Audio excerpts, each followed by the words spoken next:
जैन साथियों, आज आरएसएस के 100 साल पूरे हो रहे हैं, यानी कि राष्ट्रीय स्वयंसेवक संघ। नाम में क्या लिखा हुआ है? राष्ट्रीय।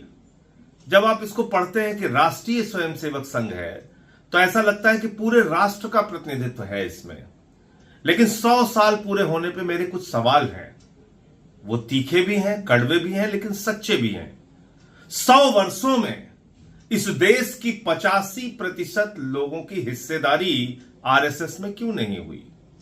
100 वर्षों में एक भी दलित आरएसएस का प्रमुख क्यों नहीं हुआ? एक भी आदिवासी आरएसएस का प्रमुख क्यों नहीं हुआ? एक भी पिछड़े वर्ग का व्यक्ति आरएसएस का प्रमुख क्यों नहीं हुआ? कभी आपने सोचा? कभी आपने विचार किया? दलित, पिछड़ा, आदिवासी तो नहीं है, एक भी महिला आज तक आरएसएस की प्रमुख नहीं हुई।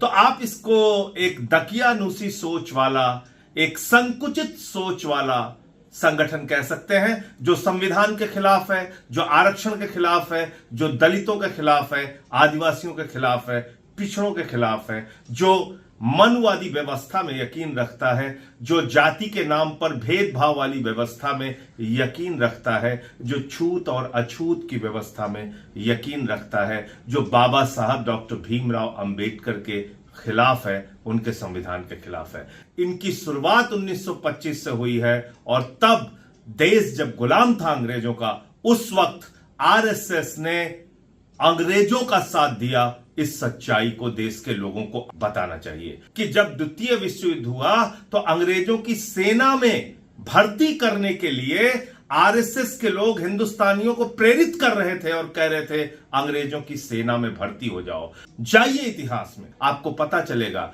क्रांतिकारियों की मुखबिरी इन्होंने की, भारत छोड़ो आंदोलन का विरोध इन्होंने किया, भारत की आन बान और शान तिरंगे झंडे का विरोध इन लोगों ने किया। ये इतिहास का ऐसा काला सच है जिसको आरएसएस कभी इनकार नहीं कर सकती। इसलिए जब आप 100 साल पूरे होने पर यह सुन रहे हैं कि प्रधानमंत्री टिकट जारी करने जा रहे हैं, पाठ्यक्रमों में आपको आरएसएस का इतिहास पढ़ाया जाएगा, तो उनकी बड़ाई, उनकी तारीफ, उनके कसीदे पढ़े जाएंगे, लेकिन यह नहीं बताया जाएगा कि इसने आजादी के आंदोलन में देश के साथ गद्दारी करने का काम किया है। यह भी नहीं बताया जाएगा कि 52 साल तक आरएसएस ने अपने मुख्यालय पर तिरंगा झंडा नहीं फहराया,